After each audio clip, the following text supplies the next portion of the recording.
Before we get into today's episode, I wanted to tell you guys about PicDrop.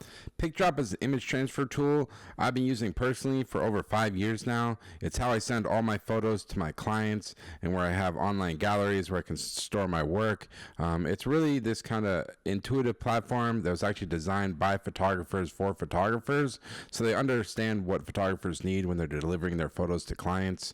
The thing I like about it is my clients can write notes on the photos.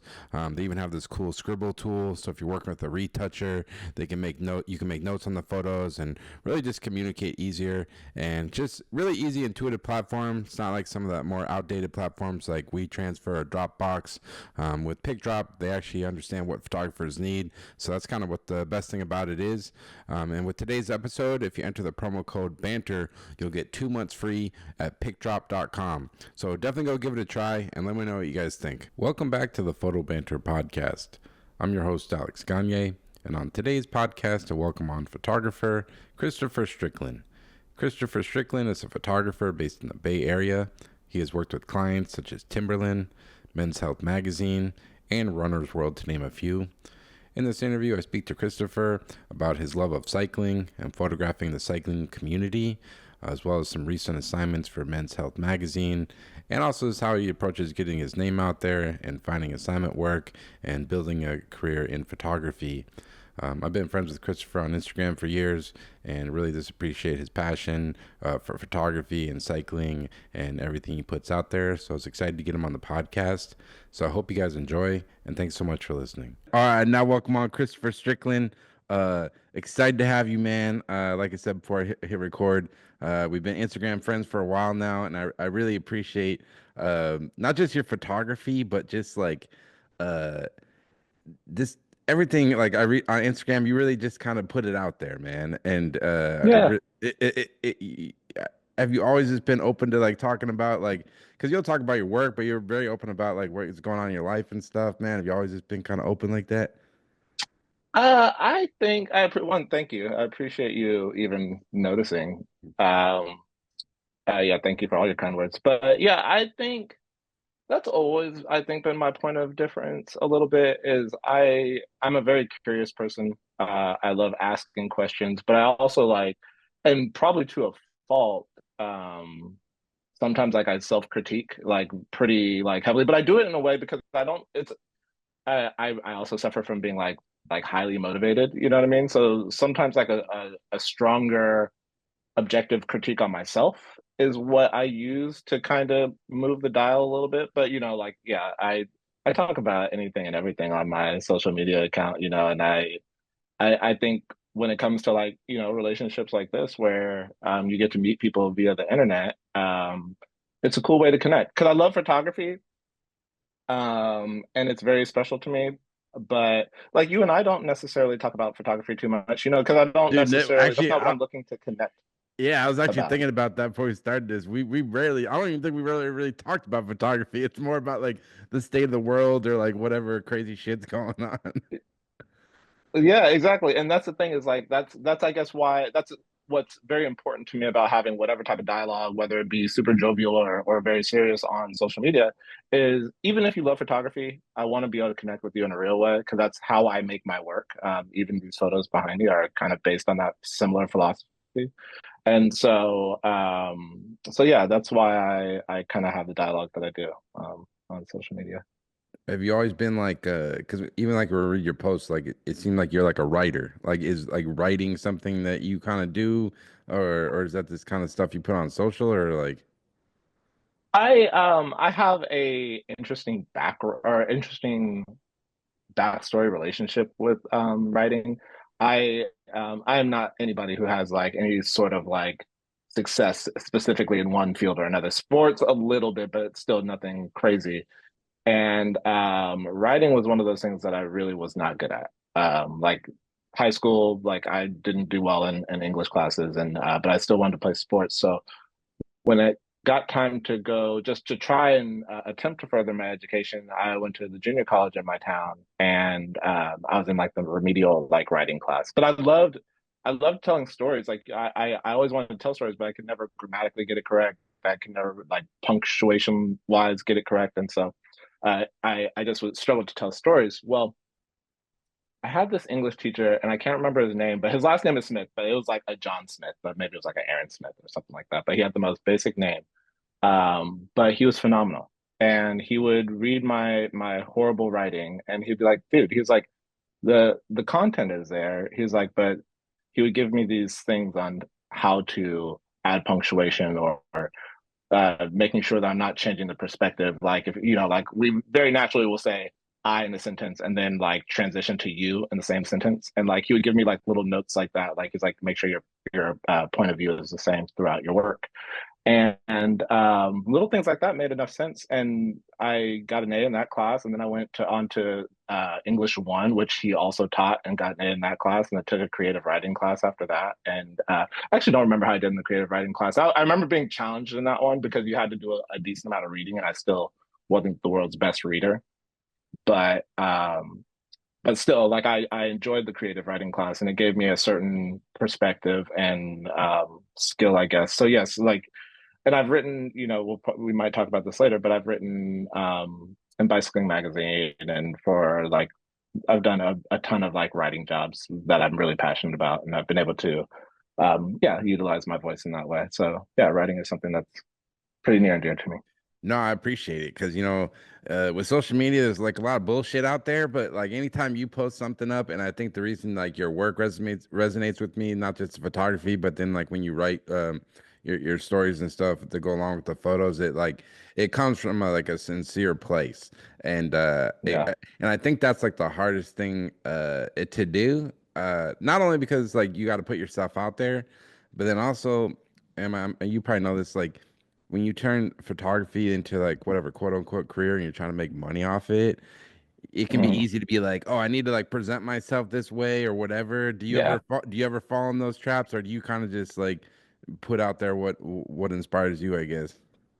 I want to fall into those traps. It doesn't feel very genuine to me, but I want to because I think there is something that communication is just like music, like in any type of communication. There's genres of it, and it applies to certain things. And I think the one thing that I wish I could do is be like more commercially mindset. Like, like so there's photographers out there whose work, whether I love it or not, you can tell that they're being very sincere, or they're speaking in a way that resonates to maybe somebody who can get them a job. And I don't want to. I was almost about to like name drop somebody, but I really respect this photographer, so I'm Yeah. not like trying Yeah. to say anything Yeah. bad about them.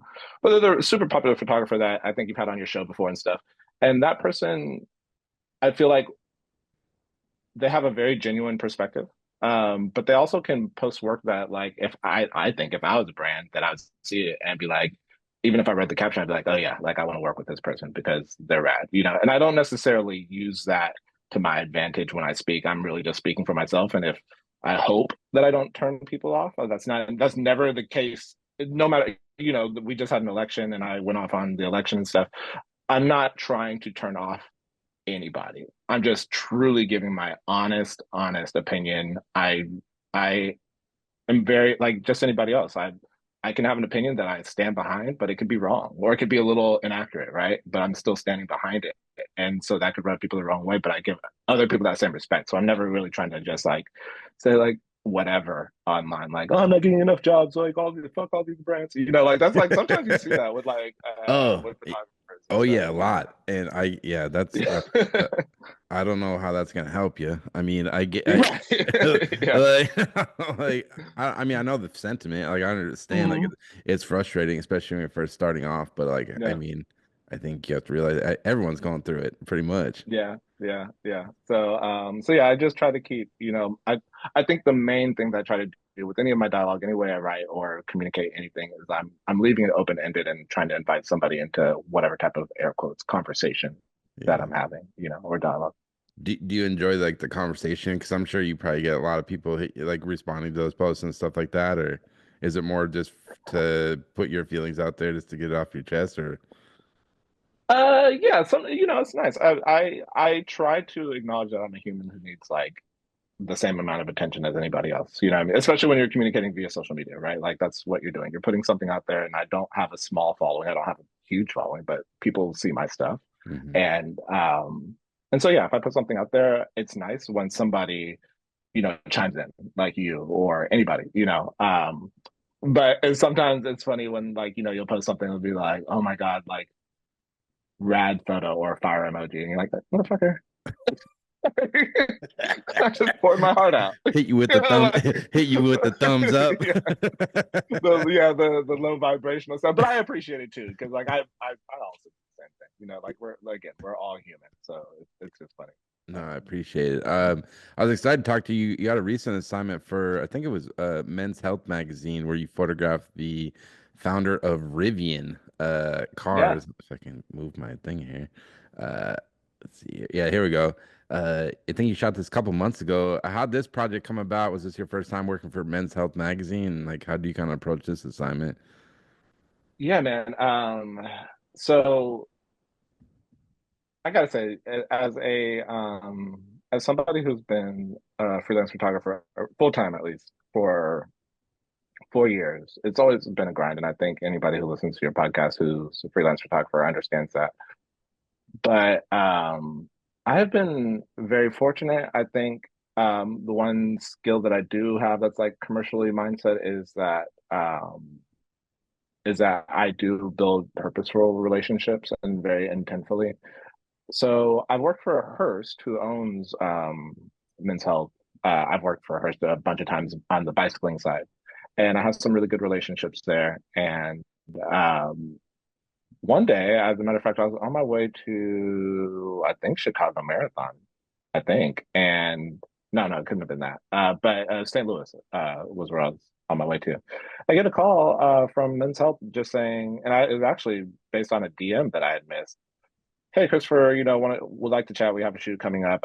Super short notice. It's in your hometown or home area. Would you want to shoot it? And I was like, I'm going to miss this opportunity.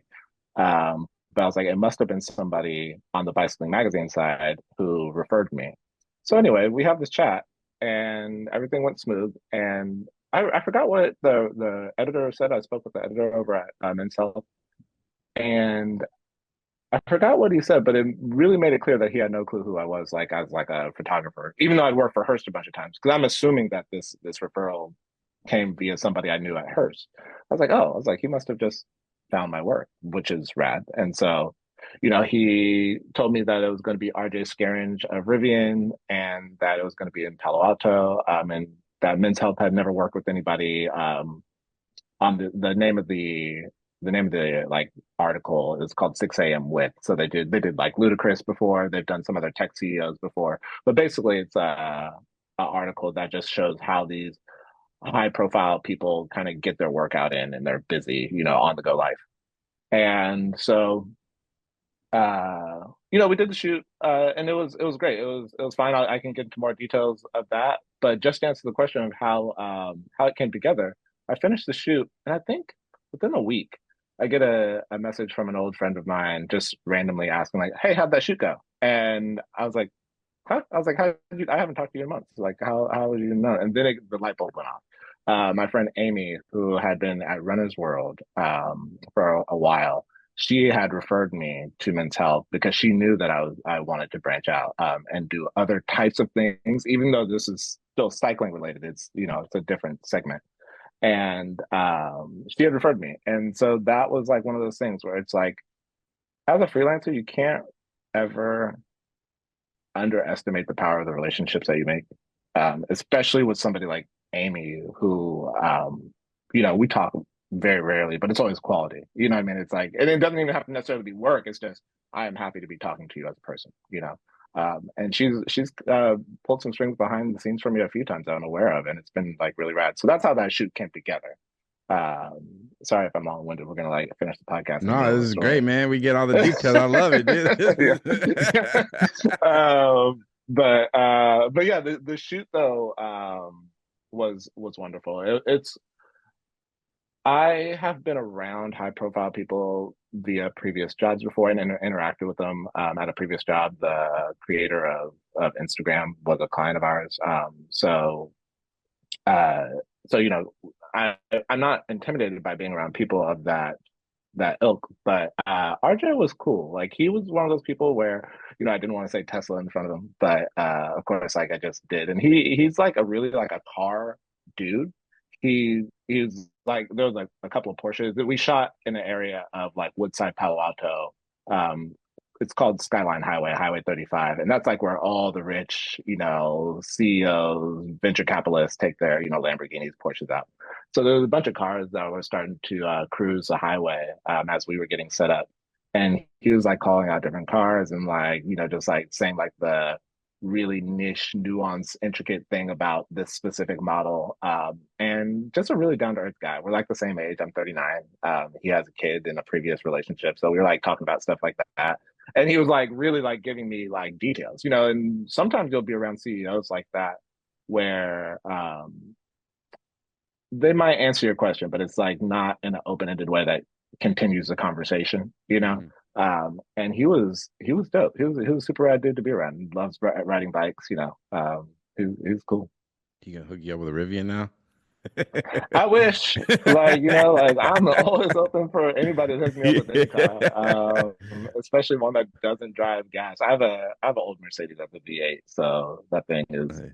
Nice. man. I love the car, but like I don't know if I can do it anymore. Gas Yeah. is almost But $6 sometimes. yeah, you mentioned in the Instagram post with the work, and you kind of said it like this year, your goal is kind of like branch off, like and try new things. And when you say branch off, is that just try to shoot stuff out of cycling, or just try to find different clients, or like what was kind of your kind of goal this year, I guess? Yeah, I a little bit of both. Cycling, I've been in cycling. I've been a cyclist since 2013. There was a time where I was a global ambassador for Specialized, and I've been making my name as a photographer in cycling since probably about 2015 or something like that.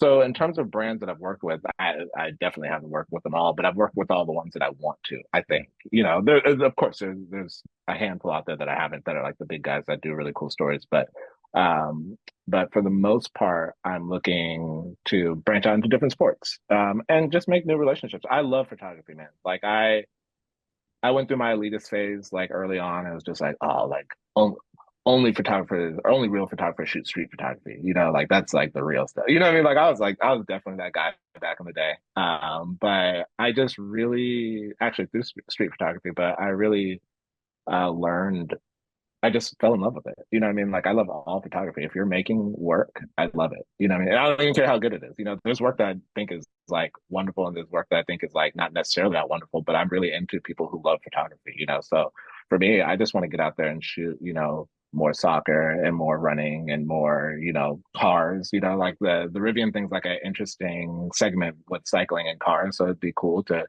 shoot cars. Like I'm trying to do it all. Like anything that sounds interesting. I don't want to do combat, but Hmm.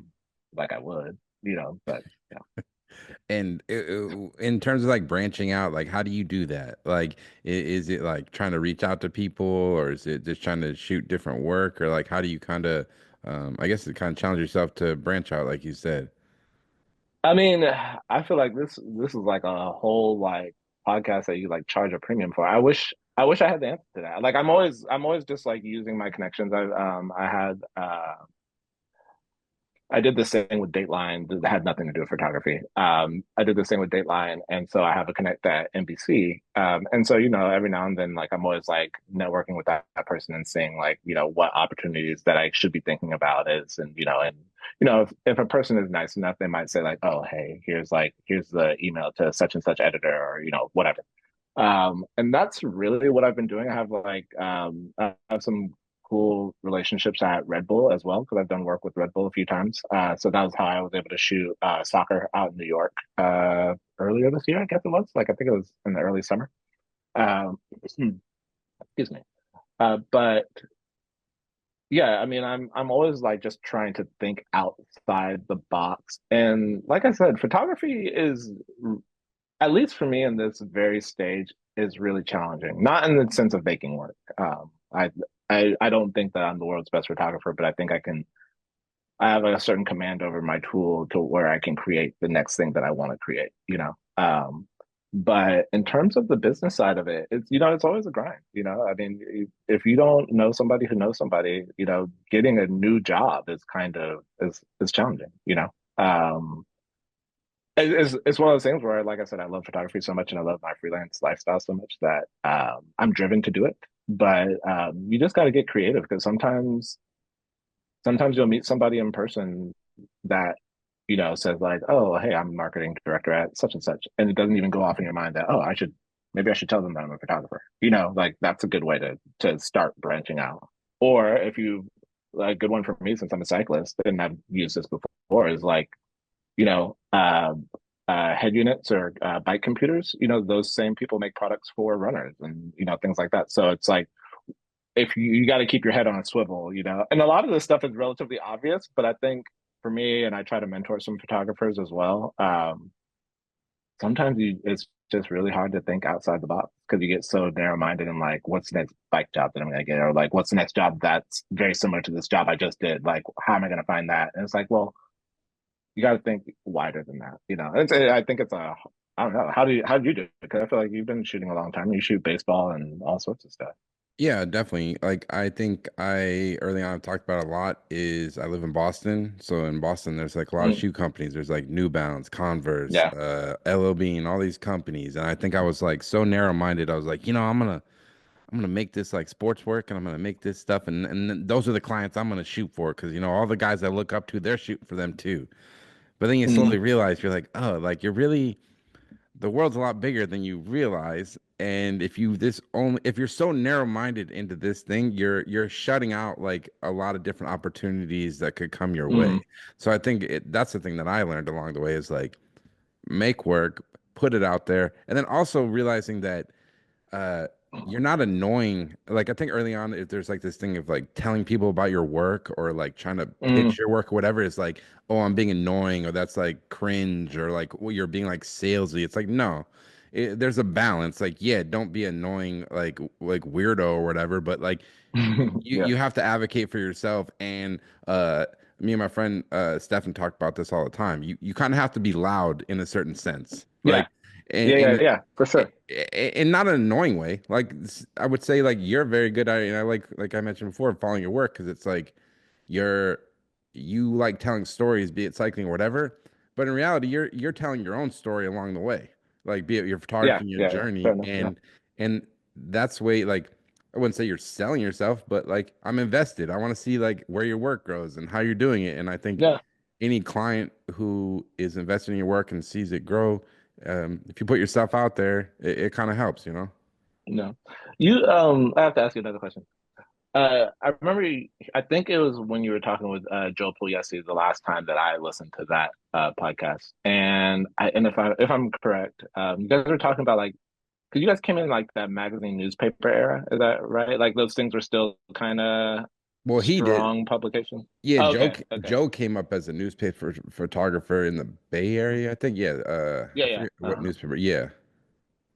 But what about you? Like, did you like have that? Because I don't like people from like coming from my era, like a lot of it has to get done via social media. And I'm not complaining about it, but it's like, what a world. Because I think sometimes, at least for me, my brain wants to operate in an era that maybe is more akin to like your early days or maybe even Joe's early days. But it's like that model just doesn't even exist for me to, or it doesn't exist as much for me to like, try to put myself out there like that. Oh yeah, definitely. I mean, I graduated college in 2008, so I think like Instagram started like a little bit after that, but it was like you remember Mm. like early days Instagram wasn't like people weren't really like promoting their work like that. It was like, hey, I ate this sandwich Yeah, today. yeah. Like which I looking back Yeah, I kind of exactly. like Yeah. it, dude. It's kind of I kind Yeah, of miss yeah. those like people are more free like this like goofy shit. Uh Mm, but yeah, when I started out it was I mean, I missed the heyday of like magazines, even in like '08 because I yeah, started assisting. I really didn't start shooting for my own until like 2012, 13, started taking on assignments, but was still like assisting and shit. So, I mean, I kind of the same way as you, I think, in regards to like social media and stuff. But yeah, I think yeah, you can kind of like sure. romanticize the past and like how people used to do it. Mm, Uh, mm, but even I mean, starting this podcast, it was like I felt weird about doing it because it was just like yeah. no one else does it this way or whatever, Mm. and it's I don't know. I try to be open and try different things and not worry about what anyone else fucking thinks about me, man, which is hard. Yeah, yeah. Which is like hard because we all have like I don't know, at least me, you worry like is this whack? Is it like are people gonna like this? Whatever. And I think the at least for me, the longer you do it, you kind of you build confidence along the way, and just try to be yourself. You know, that's the hardest thing to do. Yeah. Yeah, yeah. I feel you there, man. Like I guess when I was asking about like the era that you came up in is because it's a lot harder, at least again, in the space that I'm working in. It's like if it was 2001, Hmm. and I was this photographer that I am today, Yep. I would be reaching out to Trans World and being like, "Yo, like, what's up? Like, how do we make this happen?" Like, and of course, in this day and age, sure, I could still do that, but the model is just different to where it's like that could be successful for sure, but I feel like there's just editors, I guess, are looking for photographers in different spaces more often. I guess is maybe the thing, and I could be wrong about that too, but I think I think at least from my perspective, uh, yeah, maybe the way people, editors are hiring people, find photographers might be different, but you still have to build relationships. And that was the whole yeah, thing, like starting out, and that hasn't changed at all. Maybe the way you kind of build that relationship has changed, but you have yeah, to be like an active, uh, you have to be active in building those relationships, and it's not like right, reaching out once or twice. It's like, I mean, people probably get annoyed by me telling the same fucking stories all the time, but it's like, be like ESPN. I emailed them for 9 years, like just yeah, sure, couple times a year, and it was just like, and they got to know me, and I built a relationship with those people, and it's like, I don't know. Most people are not gonna blow up overnight. Like you hear these like crazy yeah, stories. yeah, For most people, it's a long road, and it's just like grinding it out, and it's just like. But I just try to view it as like every day I'm gonna try to do something to help, you know, move my work forward, and that's my mindset. yeah. Yeah.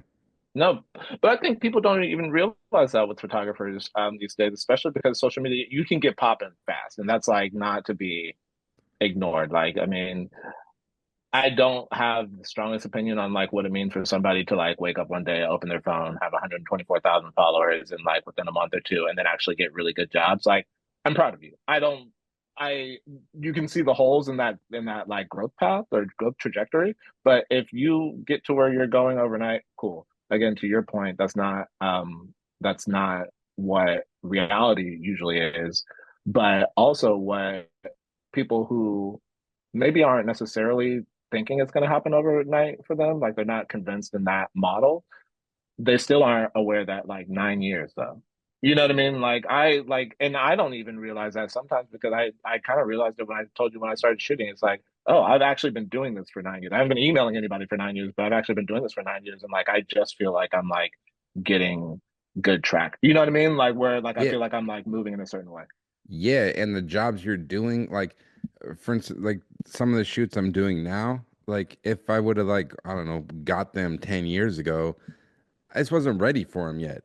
Like, Mm-hmm. like I'm sure I would have like tried, but like I think Mm-hmm. that Mm-hmm. that Yeah. journey of 10 years of like getting better at my craft, like being better at like talking to people and being able to like handle production. So it's like it was just like a slow build of this like chipping away, chipping away, Mm-hmm. chipping away, And then Yeah, yeah.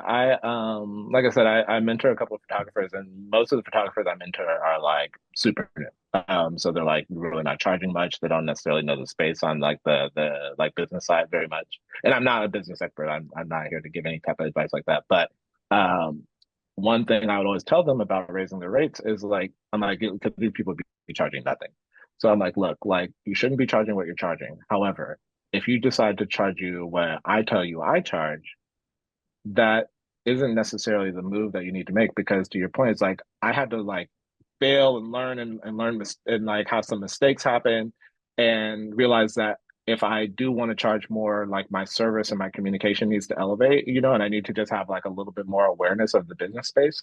I was like, and that's like when you can justify charging more, right? Like, sure, you can get a $10,000 job tomorrow, and if you've never even charged $1,000 before, and you can go shoot it and maybe the photos come out good and you're good, you're done. But the client might be like, okay, we got our photos, but like kind of we got like the cheap version of this. You know what I mean? Like the service level and the communication level wasn't there. Like this photographer, even though they did things, they didn't really do that much. And then it's like, well, did you even earn that $10,000? You got it, and Yeah. you didn't necessarily mess anything Yeah, up, but are you gonna get but hired? Are you you gonna know, get hired again? exactly, That's the hard. exactly. Like you could be like I don't. Yeah, I don't know. Like I don't know. I don't even know if this happens. Like people get like popular on Instagram or blow up or something, and maybe Mhm, yeah, brands want to work with them. But like I mean, I've talked to producer friends at agencies who are like, yeah, we were hiring like whatever quote unquote influencers to get reach, but then they mhm. do a shoot and they don't know how to handle the production, and then it's just a shit Yeah, show. yeah, And then they got to yeah. go back and like, oh yeah, maybe we should hire a professional who has like, like, Yeah, and it just comes down to just the experience because I mean we could easily hate on like influencer photographers, but I no, don't I'm want not to because hating that's on not that at even the all. point. I'm like, Yeah, yo, yeah, get the bag, like for sure. yeah, It's exactly.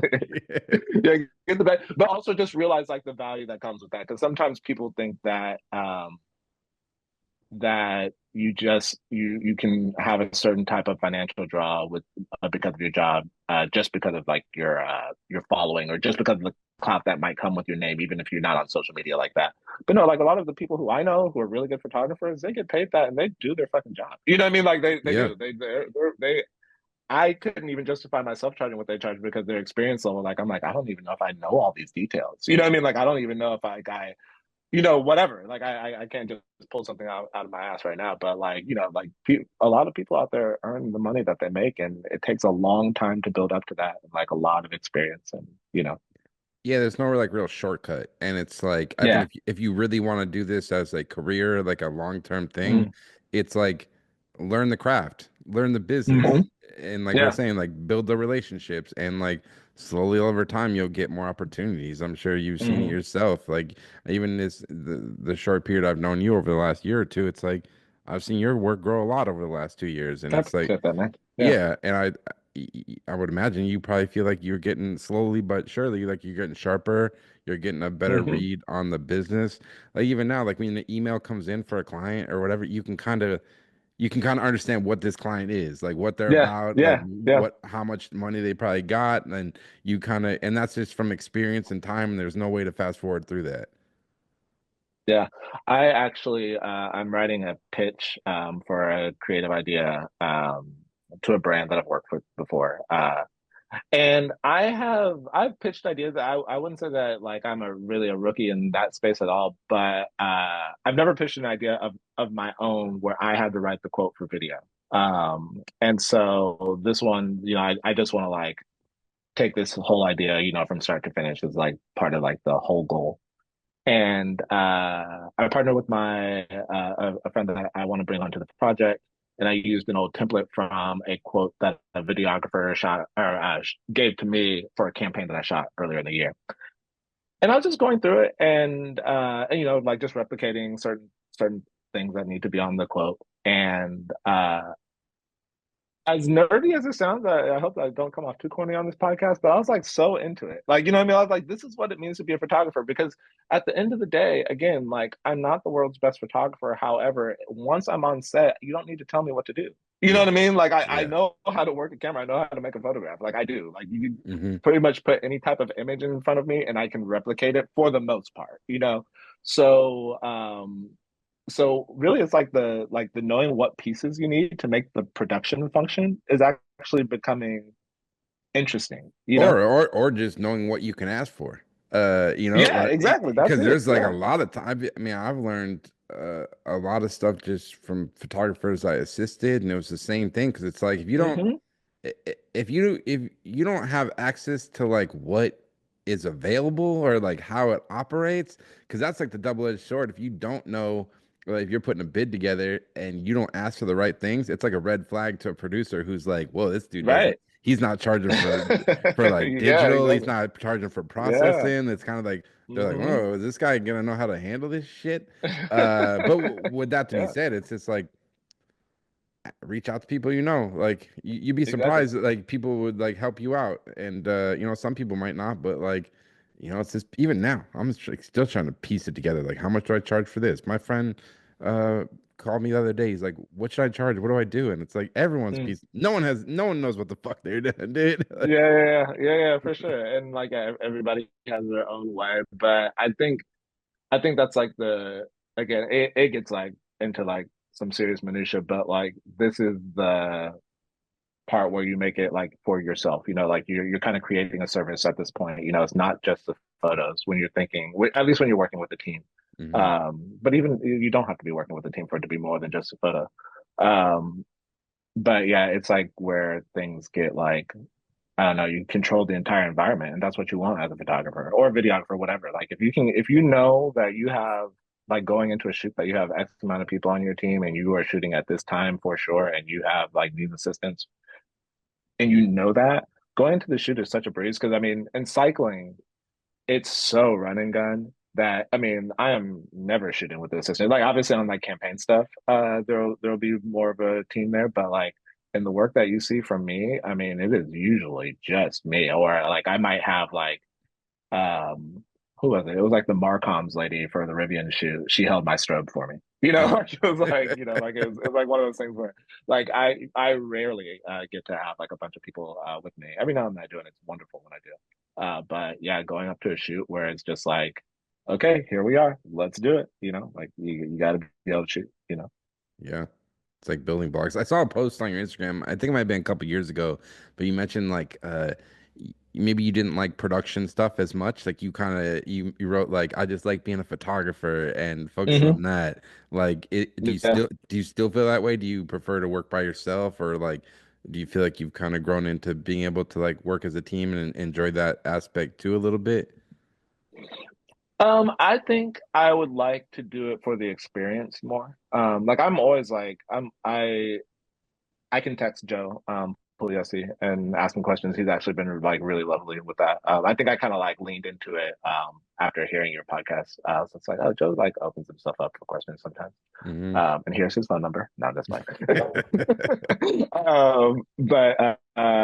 But he's been really nice. But I was told him I was like, hey, I'll assist. I'm totally into like working as a team in any capacity. I like if I'm shooting by myself, it's probably in some sort of like reportage, like the cycling stuff you see behind me, Hmm. like where I do have like a pretty large base in street photography and being able to like make moments look grandiose, even if they're relatively mundane. And so if I know I'm going to be in an environment with that, like that, I don't want anybody around me. I'm always running away from people and photographers when I'm in moments where I'm working by myself in a natural environment. Um, but if it's in a controlled environment, it's nice to have a team, I think. Like literally I keep making this joke, but like please can you hold this reflector? Like I Yeah. don't I don't want to bring a C stand to like and obviously you don't need a C stand, but like I don't want to be like propping things up and doing all of that myself. Yeah. So Yeah, I guess to go back, man, like how do you first like discover photography and like get into photography, I guess. it's a long story. So I picked up the camera for the first time when I was 19. Me and my buddies, I'm from Fairfield, California. Is where I'm at right now. Um, and we were gonna make these shirts. We made these shirts. We like started like this little shirt company that was like doomed from the get-go. And my idea was like, oh, we'll take pictures of things around town and then we'll turn them into graphics and then we'll make t-shirts and so on and so forth, which we did. But we all went in. I mean, the statute of limitations are up on this. I'm pretty sure we didn't get that camera at the value that it was worth, to be honest. But I was the only one who wanted to use it, and so I would just like take it around town and just shoot with it, and like just I don't know, it was like this Nikon D70 or something like that, D90, something like that. And I would just take it around and shoot it. I just thought it was super fun. And I would just hold on to it anytime we need if anybody else needed the camera, like I would give it to my buddies and they would do whatever and then they'd bring it back. But I would take on like vacations and stuff. And then I moved away from California. I moved to Miami and bought like a little Sony situation instead and shot with that until, I don't know, for like a couple years, until I was about 24. So 19 to 24, I was like just messing around with the camera, but didn't have any clue, what you could do with it. And then fast forward another 3 years, I had my son. And even though I still had that little Sony like point and shoot camera, it wasn't going to be good enough for like first pictures and stuff. And my sister had a camera. And so then I would take my sister's camera and do like, first months. you know, 6 month, first year, first birthday, like all that regular dad stuff, Yeah. like, and there was no love for photography as an art medium. It was only as an activity to do. Like, Mhm. the same way you run into somebody in the middle of the city and they'll be like, "Oh, I love photography." It's like, I saw you putting your thing out of a trash can. Like, like, what are we doing? Um, but that's how I was. I just loved doing it. And then at some point, it kind of just like, I don't have access to my sister's camera all the time. My Sony kind of crapped out, but I became a cyclist, and there was this dude. His name's Kyle Thornhill, and he had won this, like, there's a cycling brand called Or Not out of the Bay Area, and he won like their photo contest, like a mobile photo contest. This is like we were talking about early Instagram days. This is probably 2013 or 14. So Okay. Instagram's probably like 3 years old, So 4 years old, I like guess. Uh, throwback yeah, Thursdays and yeah, shit. no, yeah, That Throwback Thursday. Like that was when it was when Throwback Thursdays was big time, and so yeah, it's that era, and he won this photo, and it was a super cool photo. Not gonna necessarily replicate it, but like I didn't know you could do that with an iPhone. Like I was just like, whoa, like he did that with a phone, and my friend actually that got me into cycling, we played baseball together and stuff. He was one who showed me Kyle's account. And he was like, yeah, he lives like in the next city over, Vacaville, California, for those who might be listening from Vacaville. So I was like, oh, crazy. So we went on a ride, and like the following week, the next ride that we went on, at least, we actually passed him. He's like, how's that guy Kyle who won that photo contest? So anyways, we connect. And his wife turned out to be a photographer at the time, and he was like really into photography, and he showed me the ropes with like iPhone photography and stuff like that. And eventually he convinced me that I should get a Canon 6D, and a 35 mil lens, and we would just ride around with bikes, and we started like a whole like photo collective together that did pretty well at the time. And what was it called? yeah, like it's called PhotoPace, Okay. which and I think, I mean, it hasn't been active for a while, but there was a good, I don't know, like 4 years that we were really active. And I don't want to come off sounding too pompous about this, but there's something about PhotoPace that has definitely influenced the cycling photography, like that segment specifically. That again, I'm not trying to take 100% credit for it by any means, or PhotoPace isn't trying to take 100% credit for it, but there's a huge influence that we have, and like because people will come and tell me this, Yeah. and so it's like really cool that we like were able to accomplish something like that, because we were at the time we were the only ones really riding account around town, or not even around town. We'd be doing like 70-mile rides with full DSLRs on our back, making whatever photography we wanted, and most people were just right around with their phones. So like the difference in quality and just like what we would take was just make a normal ride look so fucking ridiculous, and it was fun, like we told some really cool visual stories that way. Yeah, so you did a And so cool yeah, one. that's how I got into photography. You went Sorry. I think it was like Death Valley National Park. I think that was for Yeah, the collective. That it seemed like pretty cool yeah, adventure there. yeah, So yeah. do you, That's Go ahead. Sorry, I'm sorry. so what do you guys just like with like a project like that? Was this kind of you guys would like pitch ideas like, hey, let's go make some photos in Death Valley cycling, or like how would the kind of projects come together, I guess? So some would be organic, and some would be, or I should say, some would be like homegrown, and others would be like, a brand reaching out to us. Because there's another really cool project that we did a year before that, which was just riding from SF to LA, Yeah. which is probably one of like my favorite projects. But Death Valley is also way up there. Death Valley came because a member of PhotoPace, his name is Zach Pina, also a really rad photographer that you should reach out to at some point. Yeah. He works in the watch. His whole thing is like watches. He has his own like PR company in the watch industry, and so he had this brand. Oh man, I don't know why I'm blanking on the brand. It's obviously in the It post, starts with an but A. It starts with an A. It's like yeah, Alpina, yeah, Alpina, yeah, yeah. yeah, Alpina, yeah. Alpina watches. They he had a partnership with them, and so they thought it was really cool that we would just ride anywhere. We had also done a project in Yosemite, so he had sent them those images, and they just thought it was really cool because they had a national park watch coming out, and so that was like part of that collection, and so we took it to Death Valley and kind of shot it all around, and yeah, it was fun. I mean, we went there. don't go to Death Valley for bicycles in May. I'll tell you that much. It was like 113 degrees. We could only ride, we could only do the shoot in the morning and like obviously in the evening. And I remember we got a decent amount of capture in the morning and it was fine. We knew what we needed to do. It was like, it's May, so we could wake up at 6. We could shoot whatever we needed to shoot. And we really just we thought we needed to be wrapping up by 10, but we were actually able to shoot until about noon. And then we had to wrap things up. But it got to like 122 degrees or something like that day, something nuts. So, but we still needed to finish the shoot. So we waited as long as we could and we went. I think the name of the loop is like Painter's Valley or Painter's Loop or something like that. It's like this one of those really pretty like rock things that like they look like they're painted, obviously. Yeah. Artist palette, I think is what it's called. And we did that loop, and it was still like 113 degrees finishing that that ride. And it was, I mean, shooting bikes is epic, and it takes you to crazy places because Death Valley looks like Mars.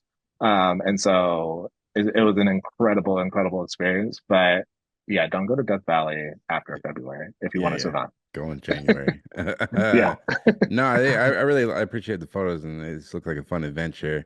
Um, and how did you kind of get into cycling? Because obviously it's like such a main focus in your work and like what is it like? How do you get into it and like what do you love about it so much? So I brought up my friend Marcos. Marcos and I played baseball together. I played baseball my entire life. So a lot of my friends will associate me with soccer because I still play soccer, but baseball has been, I played baseball from 5 until I was 24. And so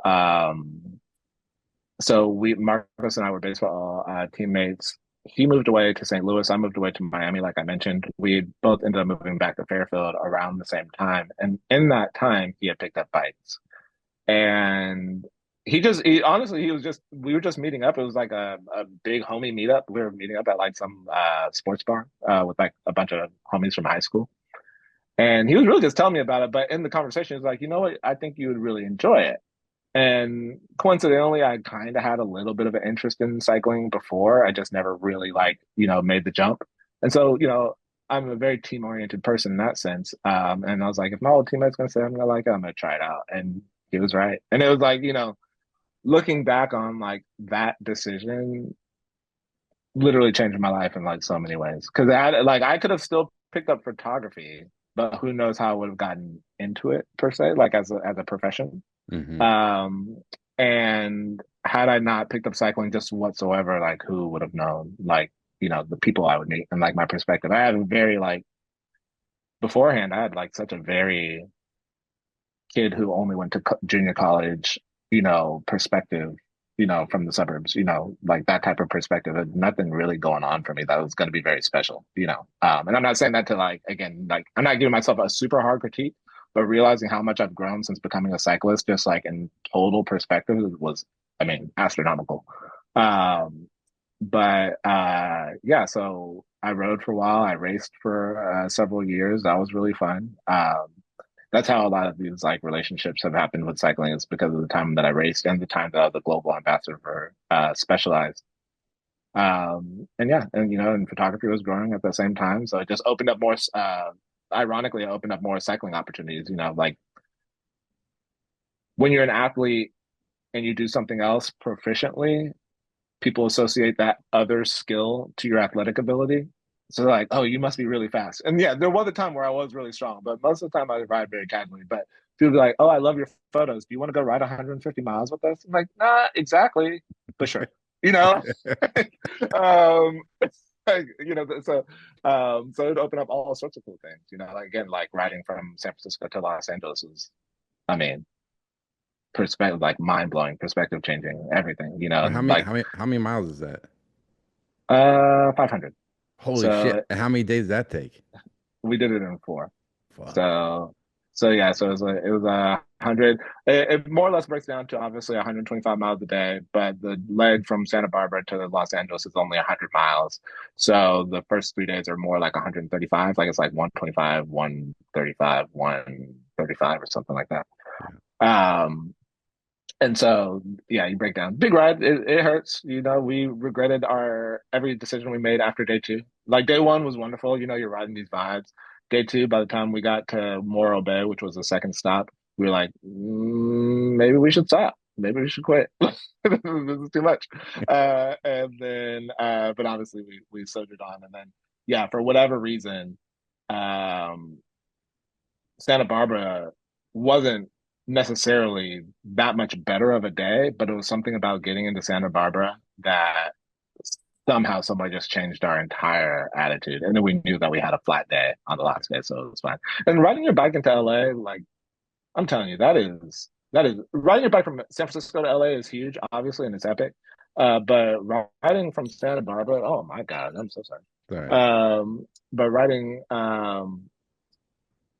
your bike from Santa Barbara to Los Angeles and you get into like Santa Monica and you can see the ferry and then like that cruise it's actually a really sketchy part of the road, but that cruise on the PCH, like when you're getting through Malibu, is just like fire because you can just rip it and just like just like smash it into Santa Monica, and it's pretty nice.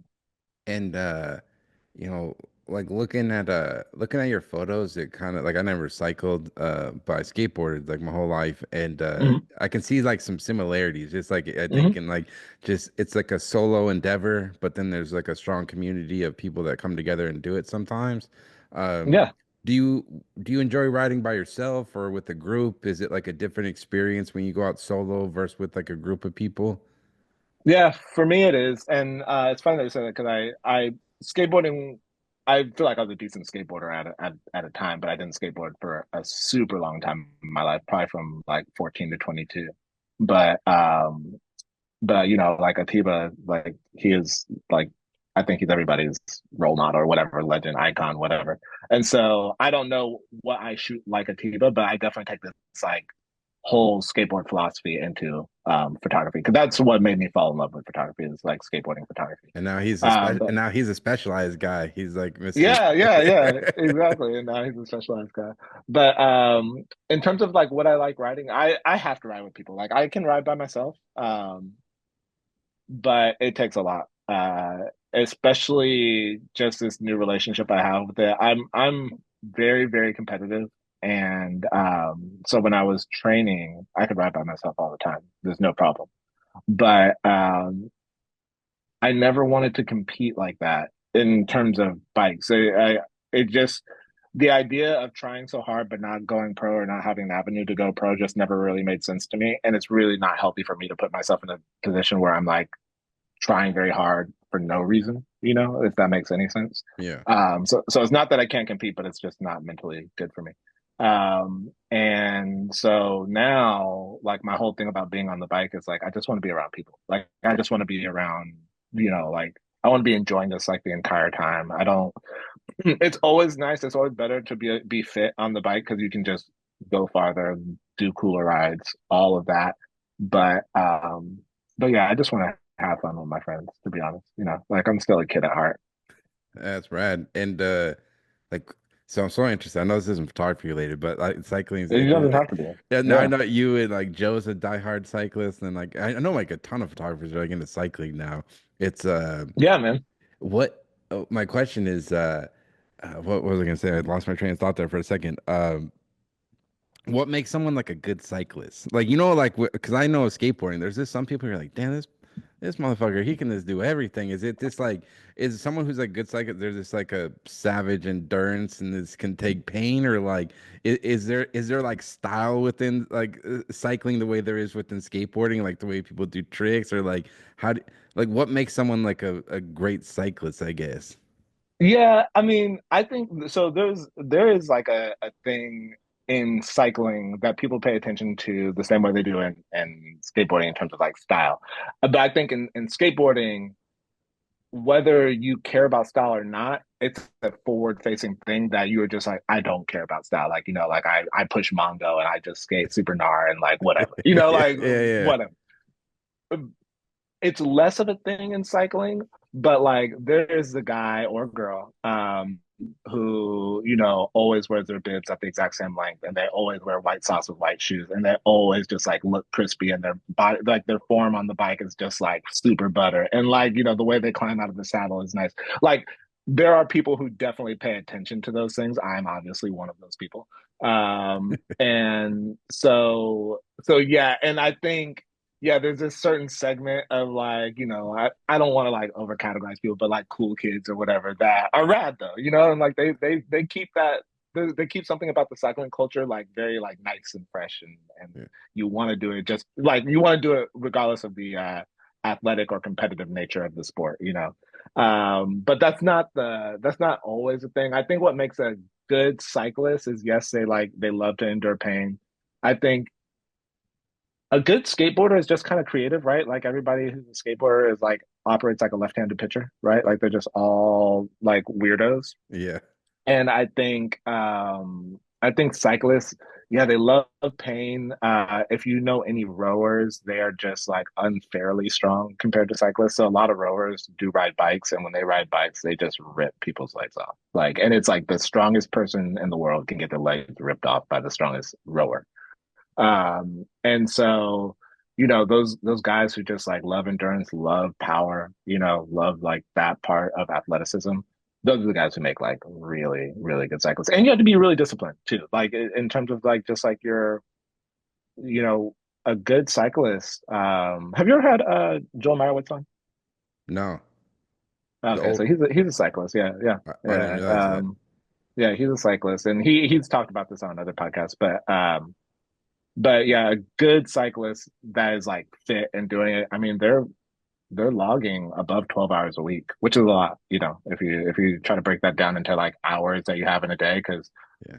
a a decent volume ride is between 2 and 3 hours. And then if you times two by seven, obviously that's 14. So you're barely over 12, right? But like pros are riding 20 hours a day, or sorry, 20 hours a week, That's a lot. 16 hours a week. So yeah, And, very and disciplined people. and when you got into cycling, was it like a welcoming community? Like, like when, at least for me, like first time you go to the skate park as a kid, it's like intimidating. It's like you feel like, Yeah, is it gonna be yeah, welcome here? Because yeah. like outsider, like looking in at cycling, this is like, I know I'm gonna sound like an asshole or like I don't know shit about cycling, but my Mhm. thought of cycling, I always just thought it was just like something like rich like finance bros do on the weekend or something. Like that was my idea of cycling. But like in your experience, is like cycling is it like a welcoming community? Were you like intimidated like getting into it, or is this kind of more similar to like skateboarding, I guess? Oh my God. Dude, one, apologies for my alarm going off lights in this thing, but also two, your impression is 100% correct. It is a bunch of rich white guys that are incredibly intimidating, not welcoming. But there are there are spaces that you can find. You know what I mean? I think at the end of the day, you're talking about a sport that, I mean, these days, like it wasn't that long. When I started riding in 2013, you could get into the sport with decent equipment. You're gonna be scraping, but decent equipment for, we'll call it $3,000. So head to toe kit, bike, Yeah. wheels. You're riding your bike, $3,000. That was 2013, and that lasted for a while. That I would say that lasted up until somewhere near the pandemic, 2018, 2019. You could still get into the sport for about $3,000. That's had to have doubled at this point, just to be like kind of scraping by. I mean, I think you get bikes for a little bit cheaper, but still, like equipment is where it really starts to sting the wallet quite a bit. And so when you put yourself around spaces like that, it's always intimidating. You know what I Yeah. mean? It's always like you're just dealing with people who, if they can do it at their leisure, like literal leisure, like guys will be like, "Oh, I just got into writing. I just dropped $15,000." It's like that is not me. You know what I Yeah. mean? That is. I don't want to say never, but that's not me at any version of me lately.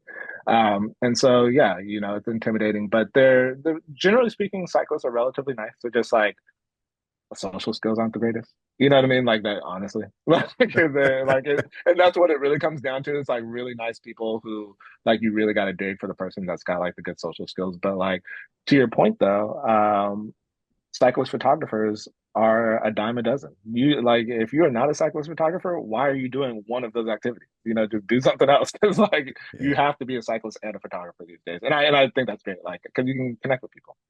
And when you Um, started like obviously you get into cycling just for love of riding and whatnot, but then at a certain point it starts to become a focus of your photography. Like how did you was it daunting to approach cyclists to stick a camera in their face initially? And like how do you kind of build those relationships to kind of build the body of work of what you do now? yeah, so yes, it's intimidating. I think when I was talking about street photography, there were some lessons that I learned in there, or moments of like communication that I learned through that that allowed me to be the photographer that I am now. But it was still intimidating because I work for a women's pro team during the summer. And the first year it's like, okay, I'm the team photographer.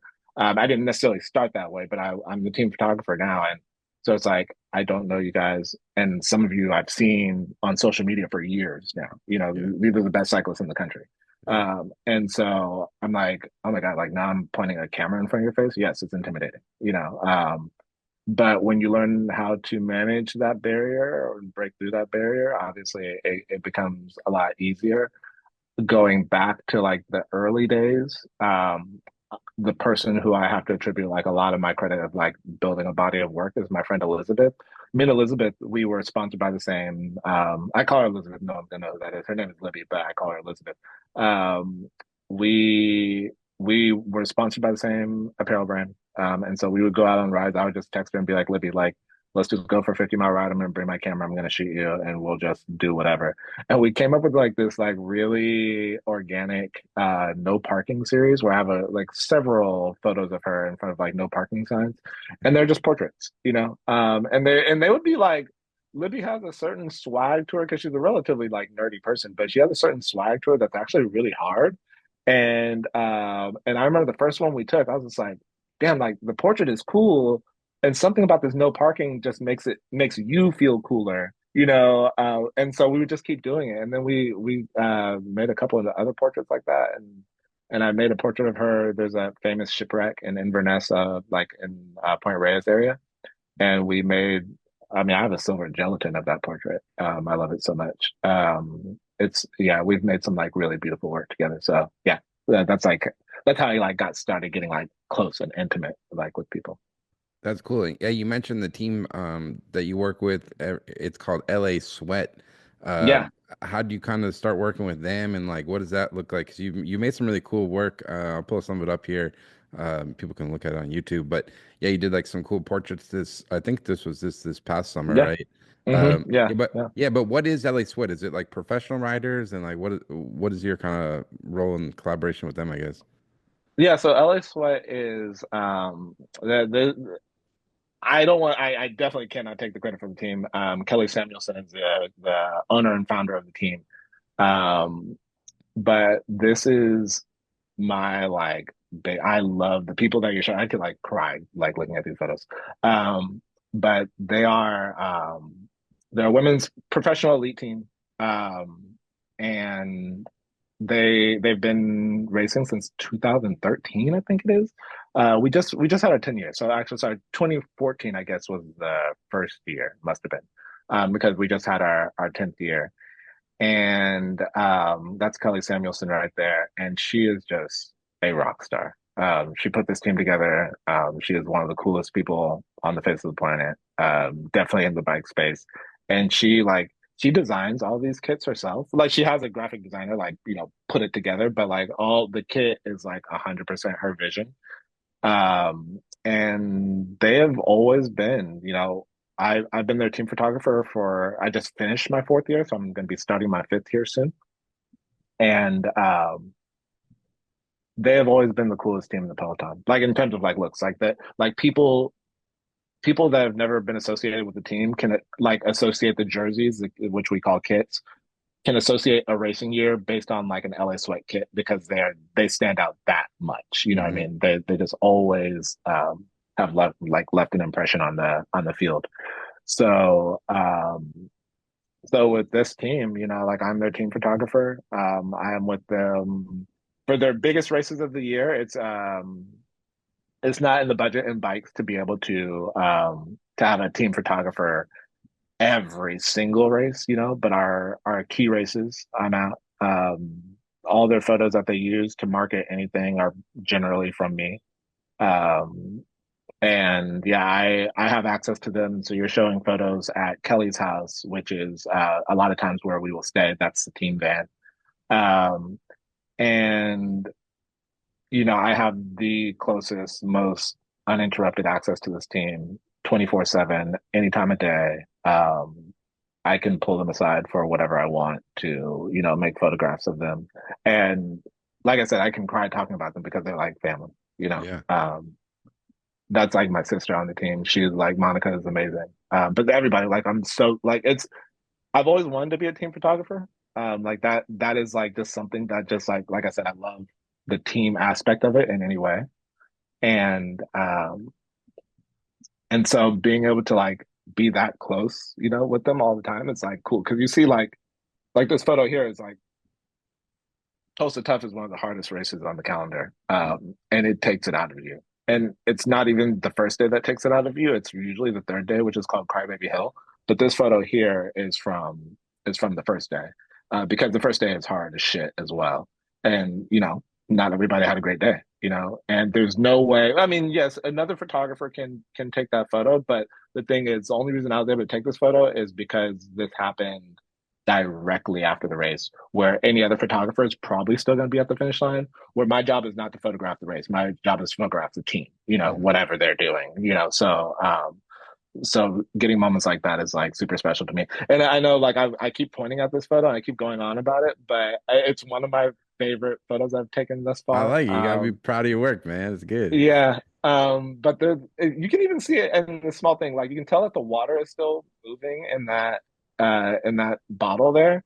And that's the amount of time I had to take that photo. That moment changed. So that means the water bottle was put on the ground and I was able to make this moment before that water stopped moving, which happens relatively fast. Um, and so the little details in that photo are some of my, this is my favorite because it's a real moment. That's how racing bikes really is. And you don't see these type of photos with the women's field very often. There's very few people that focus on the women's field. Yeah, I saw on Instagram you wrote that kind of being raised by your mother and your older sister kind of influenced Mm, how you approach photographing women. yeah. what do you mean by that? And like, how do they kind of shape, like, I guess, who you are and this, like, how you approach your work, I guess. Yeah, yeah, no, totally. You really dug. I mean, I can appreciate the homework that you did. Yeah, I think it's really important. A long time ago, me and my uncle grew up in similar home dynamics where I had my dad in my life. I'm not saying that I didn't have my dad in my life, but for a long time, he worked so far away from home that he would be gone for the week, and then he would just come back on the weekend.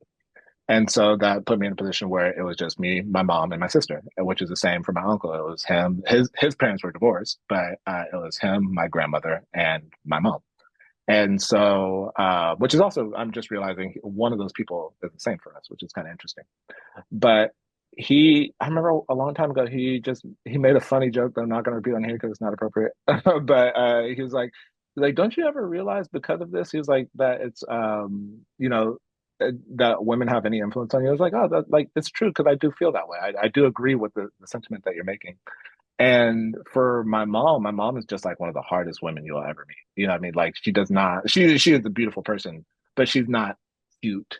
Like to make the joke, she's not demure. She's not any of that. Like she is a very strong woman.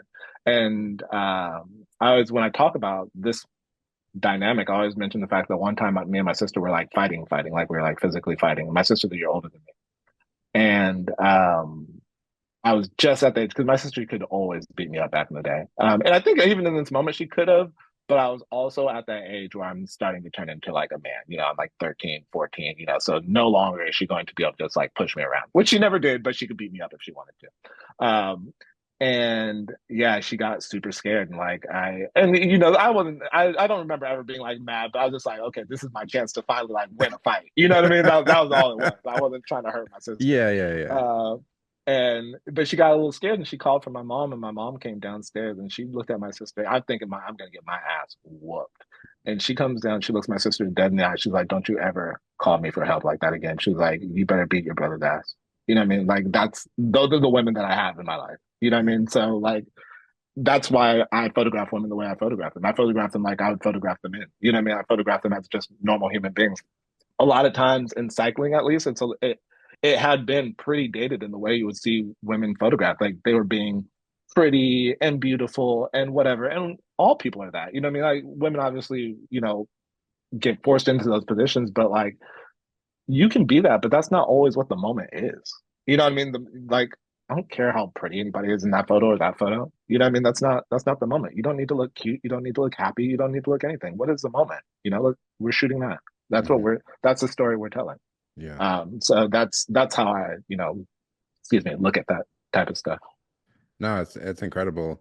And looking at the work, it seems like especially with those portraits I showed on Purple that you shot last year, when Mm. you're working with a team like that o over time, is it a challenge to like try new things and like try to not just keep taking the same photo over and over? Like, how do you kind of push yourself every year when you're photographing the same people in like a same sport, I guess? Because it was look cool. Like, seems like over the last year you've been doing more and more portraiture, like you brought the Yeah. backdrop and stuff. So like how do you kind Yeah. of approach like pushing yourself with that work, I guess? Yeah. I, uh, all of that is team camp. And team camp is a one time of year because a lot of work I get hired for is kind of like reportage, if you will, just of like some big race. Um, and so the one time that I know I'm going to do something that's just creative is with team camp. And so I think this might be the third year in a row where I really planned it out. I was just like, because if I didn't plan it out, it would just be like, okay, guys, like let's grab our bikes, let's line up, let's take these photos, whatever, whatever.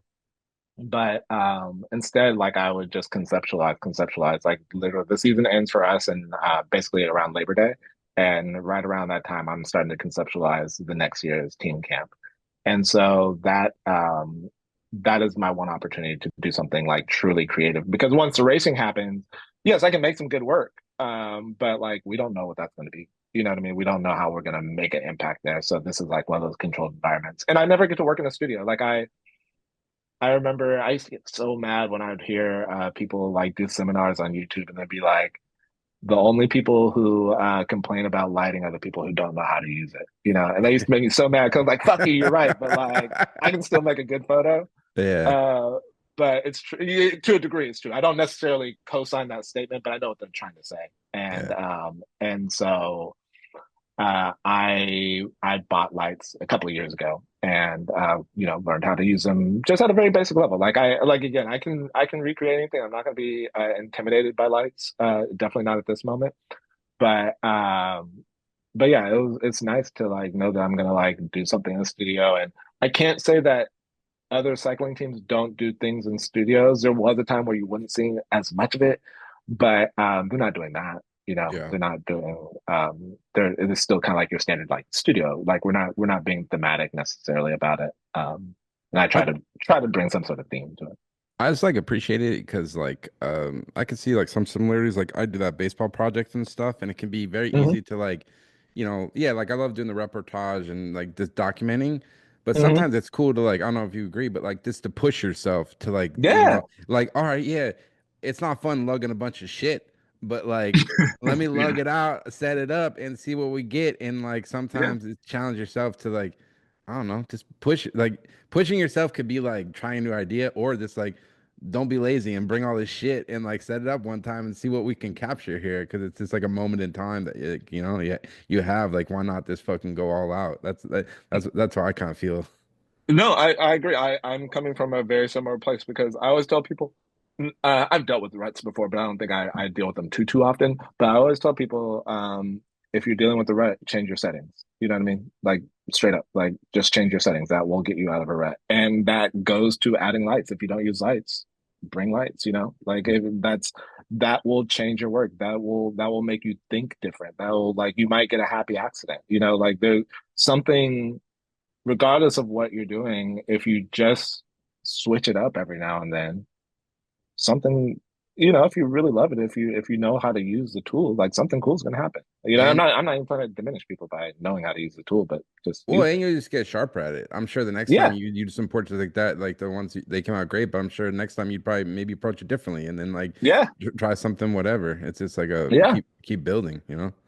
Yeah, because you pay attention to details. Like there are certain things about that shoot like that I loved, and that specific shoot got like a very warm reception in the space, and that's always really, really nice. So, from like just being an emotional human being, I don't feel any negative way about that shoot. But there are things that I see and I'm like, ooh, like what if I took my time a little bit more and I set the slide up a little bit different? Or what if just like my workflow was a little more efficient? Like what else could I have gotten? There's always gonna be that stuff. But like to your point, like you don't know until you do it. Yeah. You just gotta be open minded.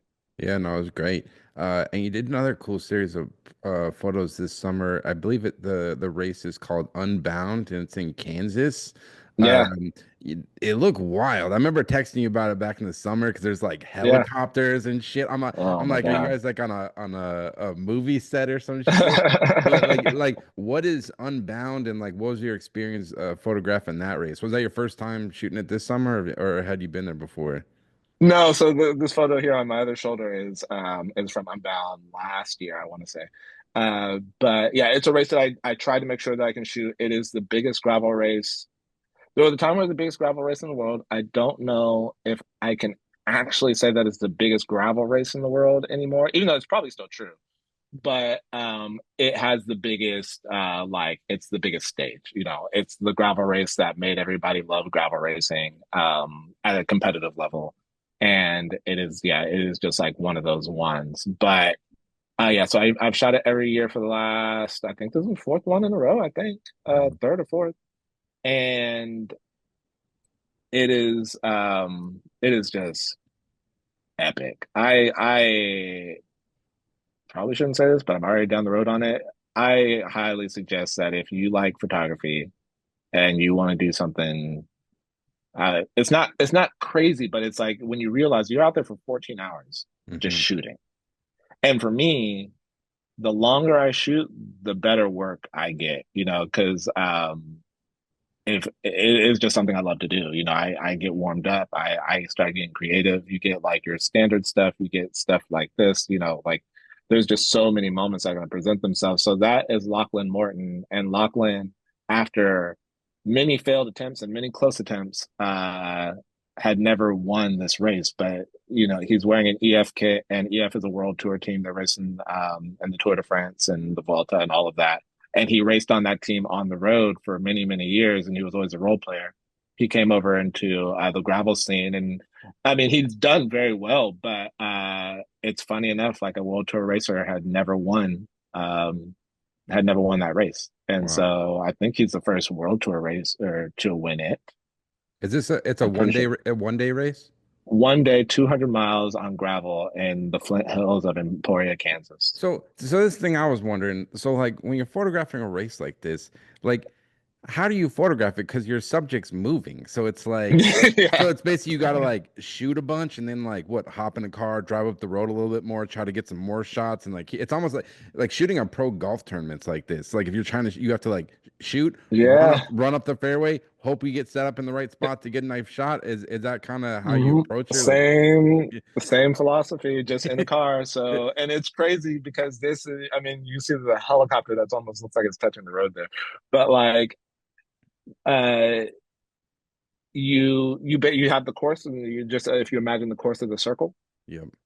which it's not, but obviously we'll just use that. Imagine the course of the circle or a square, and then there is a grid drawn within that. And that grid that's drawn within that is the media access roads that you can use to get to certain like designated points on the Yep. course.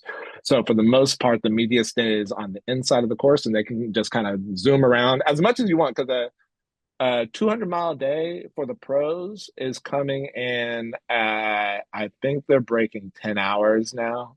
Yeah, I Oh, think they're oh, so breaking. it's like one course that they go around multiple times. Mhm. Okay, got it. No, once. It's Once. one 200-mile. Yeah, one Holy 200-mile lap. Yeah, shit. All right. yeah, yeah. So it's one 200-mile lap, and yeah, you can go around. But the thing is, it's also very similar to a marathon. So this is just the elite field, Yeah. and that's what I tend to shoot in these types of races. But there is like just the pedestrian rider, the kind of elite rider, or above average rider. There's all those guys are coming in The behind them. weekend warrior. Yeah, the weekend warrior. And they're coming in at about 12 to 14 hours. So the cool thing is if you do shoot the elites, I mean, most people wouldn't do it because it's such a long day for this specific race. But if you do shoot the elites, you can go back out in the course and continue to shoot your friend or somebody else, whatever. You can go back out in the course and keep shooting. Yeah. It's a long day. I think the course shuts down after 24 hours. So, the course is Yep. open for a long, long time. And like I said, like the race, I think the race went off at 7 o'clock this year, 7 or 8. I think it was 7. But you're up at like 5, shooting like whomever you're covering, trying to get whatever you can get. So yeah, it turns into 14 hours real, real quick. Because Sounds then you'll shoot like 2 hours after the race ends, and yeah, sounds fun, man. Like, and it's incredible. what's the deal with the helicopters? What are they doing? So dude, hold on, I gotta pause. I think we're about the same age. Do you find yourself getting way more emotional these days? Like, just like getting older in age? Like, We is don't that have a to. thing? I don't know, mate. Yo, man. Yo, everybody's got Because their I week. swear, Everyone's got their weeks, man. because I swear, like I'm not known for being very emotional. I swear this year I've like turned into this like sap, but it's okay. I'm like, oh, totally fine with it, but it's just funny. Yeah. So this year they've had the helicopter for a couple of years, but it hasn't been in every single race. And this race kind of it's become part of this thing called the Lifetime Grand Prix, and a lot more money is being pumped into these events. This being the with or without the Lifetime Grand Prix, this event has sat at the top of like the gravel, mecca sphere, whatever you want to call it, since forever. And so now they have helicopters at all of these Lifetime Grand Prix races. And this race, I don't know, I don't think it was like the first one, but for whatever reason, the race that happens the day before, it's all part of the same thing, but they do 350 miles versus 200 miles. Mhm. And so they obviously need, 150-mile head start. So they start the day before. And they flew this helicopter over our head. And when they did that, I'm not that emotional a person. And it gave me goosebumps. Like the moment. It was so electric. And everybody who was participating in this race that you see here, which is thousands and thousands of people way down the road behind them, they lined the main street of Emporia, Kansas, which is it's not a one stop sign town, but it very much functions like a one stop sign town. Yeah. And this road is about a mile long. And just imagine there being like 4 or 5 people deep on both sides of the road, like for about 3/4 of a mile in a helicopter. And like they're just roaring as these people that are going to go ride 350 miles in, 24 hours, and they fly this helicopter over, and like it was just insane. So, I me- anyways, yeah, this is just a media I helicopter, remember texting. I was like, "Yo, is this like are you guys like filming Fast and the Furious or some shit?" I dude. was like, "What is going on here?" It is insane, like to see this thing grow. Like again, I've been shooting this race for 3 or 4 years, and knowing about it since I've been a cyclist because it's been around that long. And back in the day, they were lucky to get 50 people. You know what I Yeah. mean? They were lucky to get 100, and then when they broke 1,000 or whatever. But to see, knowing the people who actually operate the race, like being friends with them, and seeing what like a small group of people have put together, and like what they've grown it to. I was just telling a friend of mine, like they offered somebody 6 figures, deep into 6 figures, to do the media for this event. That person actually ended up turning it down. But to see that like the operation of this thing is just so massive now, But and it's cool. can it ruin the fun sometimes? Because there's like been skate events like that where it Yeah. starts off as like this fun thing, and then slowly it gets bigger, and then it gets more like into a business, and then the fun goes away because there's this like red tape, like you can't shoot this anymore, you can't do that, Yeah. and it's like you know what I'm saying? Like Yeah, yeah, yeah, for sure. yeah, I think they're getting there, and I'm not saying that as like a negative critique. I think anything that grows to be that big, like, wouldn't it be really cool to watch pro football in the 30s? You know what I mean? yeah, But like, also yeah. not. You know what I mean? It's Like, just it's like, it's just the evolution. It's just like it's yeah, gonna move forward. yeah, and so like, yeah, I mean, because I mean, this was the first year that they created like a legit like shoot for the photographers, and like they had like this media tent, and I was like losing my shit. I was like, I wanted to like write my friend like the meanest text message and be like, "What the fuck are you guys doing?" You know what I mean? But like, then I shot Chicago Marathon, and I was stoked about that because I had the highest level access you could for Chicago Marathon, and we were in the exact same type of shoot. You know what I mean? Like it with like way stricter. You know what I mean? Like I was just like, oh, I guess this is like what the pros do. You know, Yeah. so yeah, like there are annoyances to it, and it will detract people as it grows, but it's going to pull in more people than it detracts. You know what I No, mean? Like for no, whatever, that's for true. whatever. No, Yeah. that's dope. My last cycling question, like I said, I don't know shit about cycling. No, it's great. What's up with the brand Rafa? Like, why do people stand that brand so hard, dude? Like, I don't like. I just see this Rafa. Is it like is Rafa like the supreme of like of Yeah. cycling or what? What's the deal with? Yeah, so I love that you asked that because I'm still sponsored by the like competitor to Rafa. So like they'll like love the fact that I can answer this question. One, shout out to Rafa because I have plenty of friends there, so I'm not gonna hate on them or Yeah, hate on yeah, them. But yeah, and they know this. They're aware of this. Rafa is they were like the first cool brand. mm, For the most part. They I think they started in like 2004 or something like that, and they were making things that like, because God forbid that I was a cyclist in like 2000, right? Like we're about the same age. Like yeah, just saying biker shorts was an insult. You know what I yeah, mean? Like you're like, oh, you're wearing biker shorts. You know, like that was just like that was like a high level insult back in the day. And they were a brand that was getting far and away from that. Like, they were just making things that were aesthetically pleasing. They were using really cool color palettes. Their photography actually, they as a industry brand, they probably push photography yeah.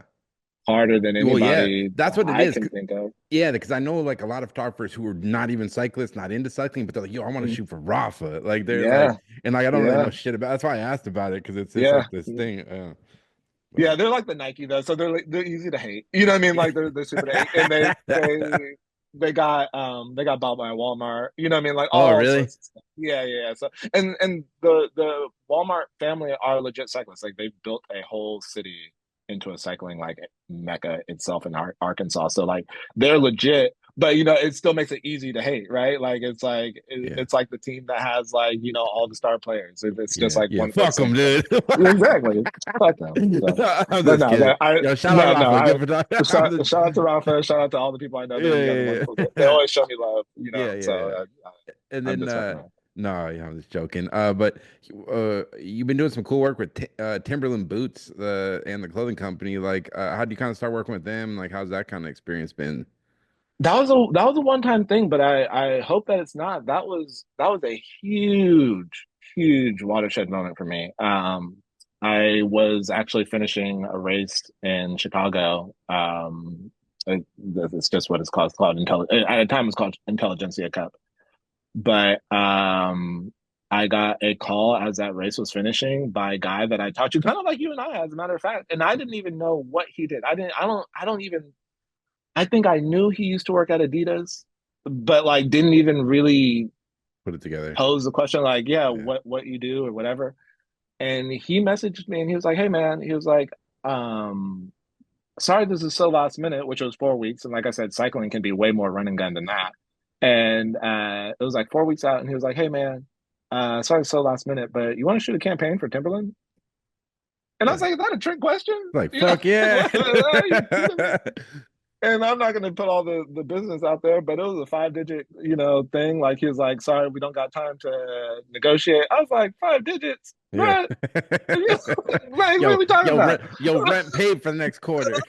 Yeah, like I was like, what? Yeah. So, so yeah, man. So, but it was really cool. This guy that you're showing right here, he's originally from the Bay Area, but he lives out the New York, or lived. He doesn't live there anymore. He lives in Boulder, but he lived out in the New York area. And the narrative behind the "This is not a boot" story was that these people all had a certain relationship with New York.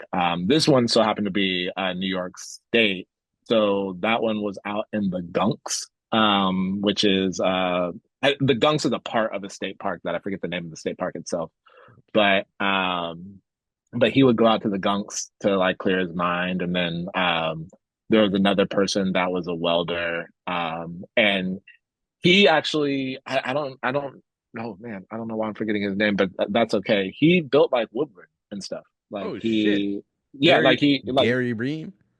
no, Okay. he would obviously know him though. But Yeah. he's like the welder. He built the original Woodward, and I'm trying to think. He's a BMXer though, so he's a Okay. BMXer. Yeah, yeah, yeah. Built the original Woodward. I think he did some stuff out in Tahoe as well. But he's like a legendary ramp builder. Like that was like this thing. So for him, he didn't have the closest relationship to New York, but we shot him at this place called Agar Fish, and they shot like some Lady Gaga music video there.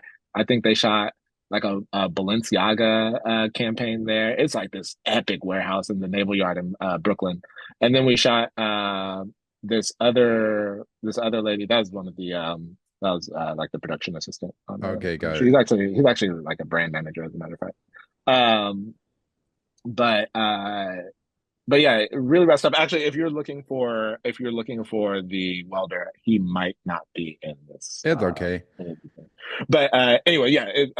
But there's another girl. Her name was Ramsha, and she is from Brooklyn, and we shot her down in Lower East Side. We actually shot at the skate park down there, LES, and so yeah, we shot on top of a building across the way from the Empire State Building. Talk about things you don't know that you don't know. You can't point your camera at the Empire State Building for like a campaign without getting it permitted. Oh, So if the yeah. Empire State Building is in, like, if you're Timberland, right, and you're shooting on the roof, Gotta get like permission. if the Empire State Building is in the background, you got to pay for that. Damn. So yeah, we shot at this really cool, top of this really cool photo studio on the roof of it, and the Empire State Building is like directly across from us. It didn't matter because it actually didn't make things any more interesting.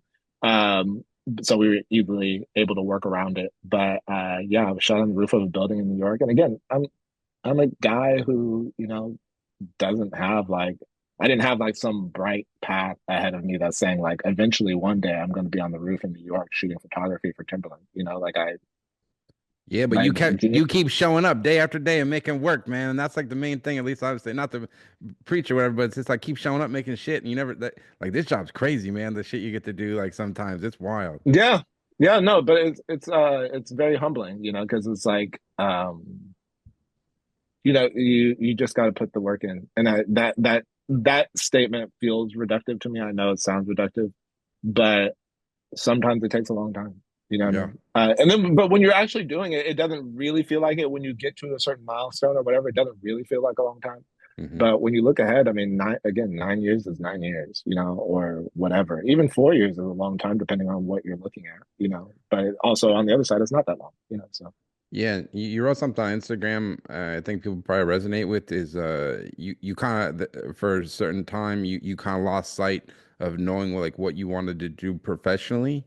Hmm. Maybe you could expand on that, like where you just kind of didn't enjoy what you were doing at the time, or you just kind of lost and like have you kind of Yeah, I think I hope that the statement that I'm making about being like this like suburban kid, like with just like no, like the suburbs is not the place for me in terms of I didn't hate it. I love actually living where I live. Um, but for me, like being so curious, like those types of questions would never be answered in the suburbs, and like not, but also not being compelled to necessarily move to San Francisco. I didn't really uh, position where Fairfield is, but it's in the Bay Area, and so it's very close to San Francisco. But I wasn't moving to San Francisco. I wasn't doing that. So yeah, I moved away to Miami. I got a job, and I transferred. I had a kid, and then I transferred my job. I worked for Nordstrom. I can say where I worked. I worked for Nordstrom and worked there, and then transferred back when I moved back to the Bay Area, and still worked for Nordstrom. And at the end of the day, it was just like, oh, like, hey, I found something that I can do. You know what I mean? Like this pays me money, like I don't need to worry about a career. This, like, as long as I keep trying here, I'll move up and whatever. And I was a manager there, and I was a manager for a long time, and I managed like designer, and it gave me a certain like ability to communicate. We talked about that earlier on that I wouldn't have had I not had that job. But I had no plan. That was like 24 to 31, 32. Um, but that was it. It was kind of like, okay, I'm working. Like that's all you got to do, right? You just work and be like happy. yeah, this is what my life is, I guess, and this is Yeah, what it's gonna yeah, be or whatever. Yeah. yeah. And I wasn't like, I was riding bikes and still playing soccer and doing things. I wasn't like feeling like I just like fell off per se, but there was no drive there. So then I bounced around a little bit. I worked for Louis Vuitton. I worked for Above Category. I worked for Ferragamo. And then the pandemic happened. I got laid off. And also, I didn't say this, but like I'd already started to build a base in photography, and I was doing quarterly gigs or whatever. Um, but the pandemic happened. I got laid off from those jobs, and it was just like, holy shit! Like I don't make money. You know what I mean? Like I don't have a savings. Like I have a job that pays me consistently. You know what I Yep. mean? So I was just like, Yep. okay. And I got a call from Velocio. Velocio is the brand that I'm sponsored by. Um, Bleep out Rafa every time I say Rafa, but then leave Velocio in every time I say All right. Sure. it. But yeah, they're like, hey, we can't fly anybody. It's a pandemic. We can't fly anybody out to where you're at. Can you just do this little shoot for us? Yeah. Sure. Like it wasn't really anything out of the normal. And then I got another call with the exact same thing, basically saying like, "Hey, we already had the shoot planned. It was going to be in the Bay Area. Can't fly the photographer out that we wanted to fly out, but you're there and we like your work. And why don't you shoot this?" Okay, sure. And I probably got about five of those, like that same preface. I got like four or five of those. I was like, oh, I think we're on to something. You know what I mean? Like I was like, people do like my work apparently. Work to hire me, and so I'm just gonna go with this. And that was like the first time that like I felt like I had like a real like drive, like a motivating, factor, which is it's cool. It's a great, it has like a certain like happy ending to the story a little bit, but I will say it's like there's also the reality of like not having that type of drive until you're when did the pandemic happen? So 35, 34, Yeah. 35. Yeah. So like there's also that element to it. You know what I mean? I'm not even giving myself a hard critique. That's just a real critique. Up until I was 34, 35, I just had a regular job and I was happy with it and whatever. And I had this thing that I was very, very passionate about, but I wasn't trying to make a job out of it. I knew I could get paid for it every now and then. That was it. And then I was thrown into a position where I was like, oh, I actually now have to try for this. I like it, so it's fine. It's easy. I'm professional. I'm nice. I know how to talk. Cool. Um, but like it's a thing. I How, don't even know how to describe it. have you adjusted to like the freelance life, going from like working years as like a, just like kind of 9 to 5 job where you know what money's coming in, what month, and like Yeah, so I think most a definitely. lot of people can relate to that. Like Yeah. probably listening, Mhm. like maybe they probably work in their full-time job, but they love photography and like they don't know how to like step away from that. And like, what would you tell them? I'm gonna just kind of keep going on with the experiential part of it because I am not a person who takes risks. I would have never done this, never. Like I was thrown into this moment. If you told me I could go shoot Unbound, because I could get enough time off from work, cool. Yeah, I would go shoot it, like no problem. But saying that I would be making my life out of that is like a completely different statement. I'd be like, hell no, I'm never doing that. I'm not a risk taker. I'm super rational, and I've just never had money like that ever in my life Yep. to be risky. You know what I mean? Like, that's not my personality at all. But I will say that truly, like, the life experience I've gotten out of it is like worth its weight in gold. You Hmm. know what I mean? Like, it's just like being self-motivated, at least for me. Again, it's a little bit different for people who are already like highly motivated or whatever. They probably experience this when they're in their 20s. But being self-motivated and like realizing the discovery that you can make, is like huge. Like it's just invaluable. And so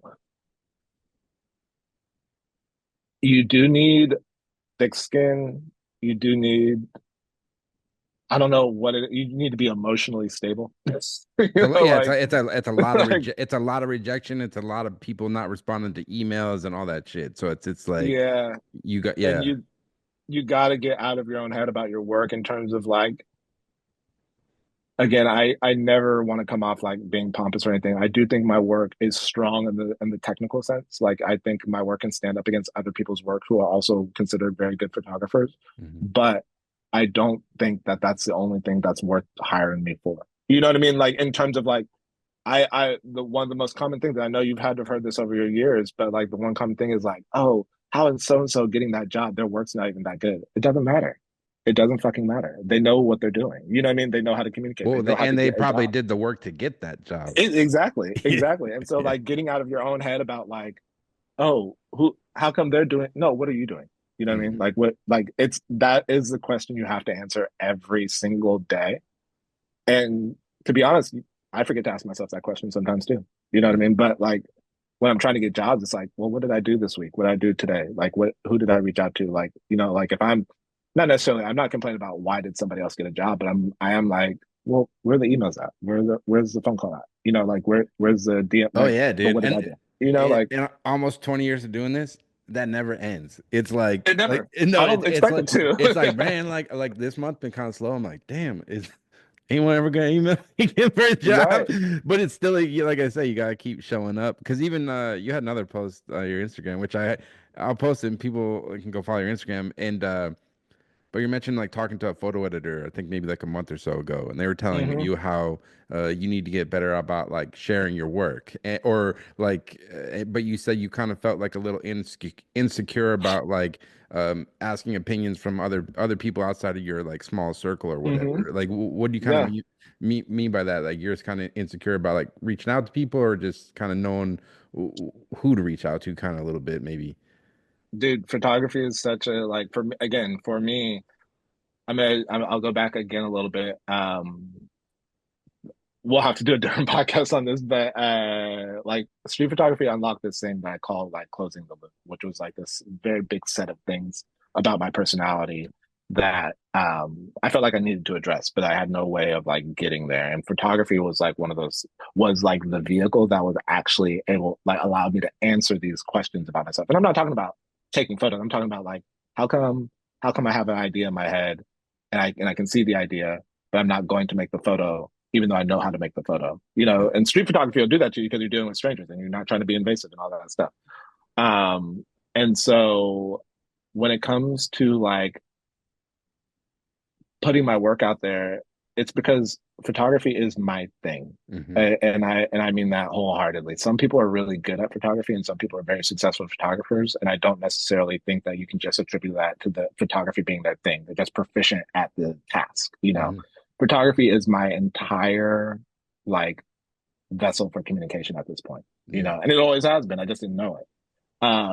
And so when you can make work that is relatively decent, to then go ahead and share it and then like risk being rejected is a thing. It's just like it's one of those barriers that you have to get over.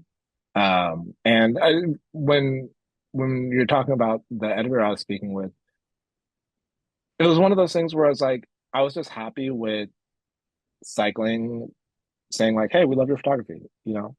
It's a relatively easy thing to hear, and but like I reached out to the Oakland A's and didn't even get a email back. You know what I mean? It's just like, yeah, I think actually I eventually did, but it's like one of those things where it's just like you in your own head is just literally what we were just talking about is like you do share your work sometimes and you don't hear anything back. You're like, oh well, maybe it wasn't that good then. No, or it's just those aren't your people. Like you're gonna well, find yeah, for sure, yeah. you're gonna find the people that like yeah. That's what at least I realized. It's like Yeah, no, no, for sure. That is the objective reality of it. hmm Like that's what truly it is.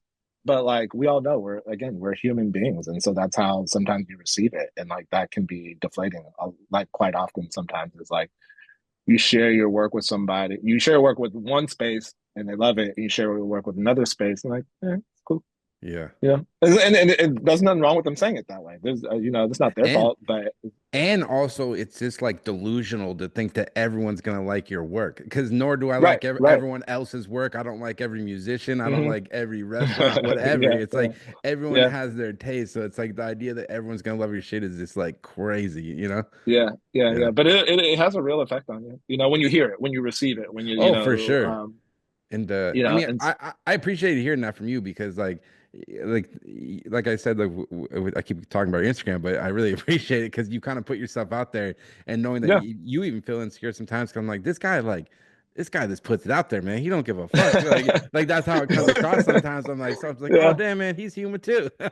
Yeah, no, and I think that is the whole point of all of that is to humanize the whole experience, of whatever experience. I'm not always like relating it to photography, but you're right. I sometimes remember these kids came up to me at Tulsa last year and introduced himself, and he was like, "Hey, he's like, I'm so and so, just really love your photography." He's like, "And I really love your work." He was like separating the two, and I knew kind of what he meant because he did go on to kind of explain a little bit. But sometimes I don't realize how vulnerable or how like the conversations that I'm sharing, sometimes I'm kind of like, didn't somebody else just say this a week Oh ago? no, You know what I man, mean? And I'm like, you're saying the stuff everyone else wants to say, but is like too scared to like put out there in the whatever, you know? sure, yeah, and I can appreciate that. I'm happy to be able to do that because that is the point. You know what I mean? And sometimes I just don't realize like yeah, like people don't always share how they're feeling about a situation or just like the real of it. They want to polish it up. Like Hmm. they're saying maybe there's that man, sometimes maybe that's what I'm getting is I'm like, I heard somebody say the polished version of this, and I don't necessarily have I don't want to say I don't have the ability to, but I'm not intrigued in polishing the statement. I want you to know how I feel. You know what I Yeah. mean? And that's the whole point of it. No, definitely. It's good. And the other thing you said on here, so you don't feel like a creative person, which I find crazy because to me, like you're an artist to the core, man. Like being like we are saying, being vulnerable, be able to say what's on your mind, how you Yeah. feel, and put your work out there. Like, why do you think that is that you feel like a quote unquote creative person? Because I don't have the ability. Again, I need to stop saying that because I have bad habit of saying. I have never truly been a person who has like a lot of like foresight in that sense. And that's I guess that's how I like start to quantify creativity. In baseball, just to, like our my baseball coach used to always tell us that you need to know like five scenarios for one play. Like what if the ball takes a bad hop? What if it's on your left, what if it's on your right? What if you have to track back? Whatever, as an infielder. And so that's very short-term foresight. So I can do that. But sometimes I see these people with these projects, and I'm like, how in the fuck did you think of that? I get it. Like I can find all the Easter eggs and all that, and I can understand the work. But I'm like, what made you wake up one day and be like, this is what I'm gonna do? Because that doesn't happen for me, Well, And but I think so that comes with time too. yeah, It's like being able to like view the world in a certain way and mm, recognize when yeah, stories are there. Because when you're first, yeah, at least a lot of time, like people starting out, not everyone, but like there's certain things people kind of do similar things. Like you photograph like railroad tracks or you photograph like neon signs at like some old hotel and shit like this. But then mm, the further along down the line, at least I think photography, it's not just getting better at the technical aspect and creativity. Sure, you gotta have your skill set, but in reality, the best photographers have like a sense of the world and what's going around them and what's going to be interesting, and that takes time too. At least I think you're growing at technical, but then also your view of the world around you of what's going to be yeah. interesting. Yeah, And that's fair. I am I'm okay with being a hypocrite with that statement because I'm trying to work away from it. yeah. Because I that when I posted that, a bunch of people thought I was like fishing for like a response, and I truly wasn't. No, man, I I get it. felt that way in the moment. But yeah, I think there is a broader definition of what being creative is, and I was what I was communicating then is just like I don't have that necessary foresight to where I think where the way I appreciate somebody's creativity, where I'm like they just like they're so imaginative and they can do because I think a part of me wants to be that. You know what I mean? It's not that I care to possess it a ton. I love making like the candid, just like in the moment work. I think that will always be Yeah. the type of work that resonates the most with me. But some people are like, sometimes it's not even in the production of a photo. Sometimes it's in the post. Or like, oh, we're gonna print this on this paper from, like what it's like, or we're gonna do Oh, something. I'm like, yeah, man, dude. like I don't think Yeah. of that.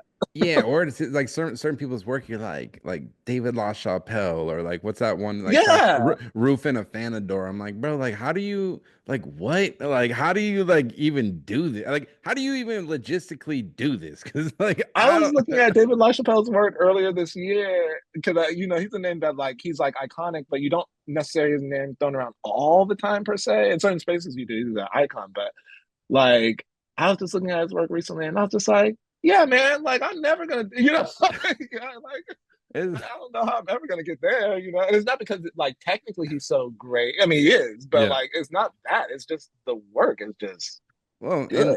and yeah, and everyone, I don't know. Yeah, you shouldn't be David LaChapelle, neither should I. You Right, should be right, Christopher. I'm right, gonna be Alex, and we're gonna be right. on our path, Yeah, But yeah. yeah, no, it is wild out there. But I guess to wrap Yeah. up, man, like you've been doing this for a while.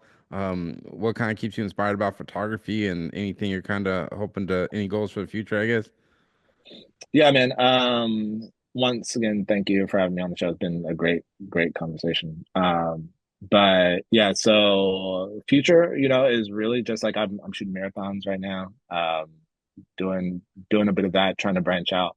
I really just want to shoot anything and everything that sounds like it could be interesting. I also want to shoot rodeos. I almost shot a rodeo this past year. I have like a really good connect there, but it just hasn't quite materialized. So I got to circle back and see what's going on there. But I am just trying to tell as many visual stories as I possibly can. I do feel like even though I think my career has been on a successful trajectory as it is. I don't have any real complaints there. Could always make more money.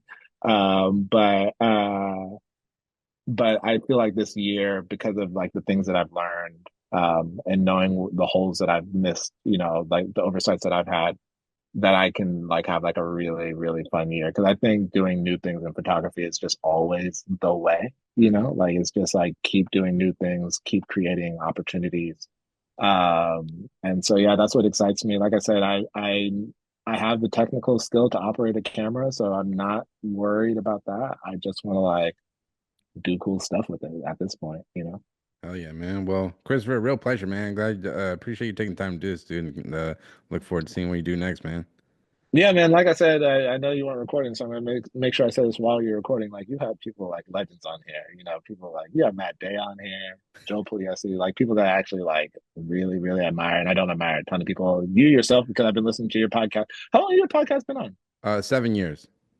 Yeah, because I've been listening to you for a while, off and on, but like for a Yeah. while. Like, and like your podcast will pop up on my phone, and I'll be like, "Ooh, listening to that." So, Thanks, man. yeah. So I can't say thank you enough. I really appreciate you having Awesome. me on. Awesome, man. I'll Yeah. cut it there. So there you have it. That was the Christopher Stricklen interview. Just want to thank Christopher so much for coming on the podcast.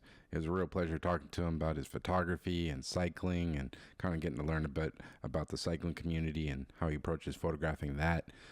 Really great guy. So I can't thank him enough. Definitely go check out Christopher's website. I'll put the link in the description. And his Instagram is at Creedub. He's always posting up cool work and projects he's working on, so definitely go give him a follow. And as I mentioned at the beginning of the episode, with the promo code BANTER, if you go to pickdrop.com, you'll get 2 months free of the PickDrop image transfer tool.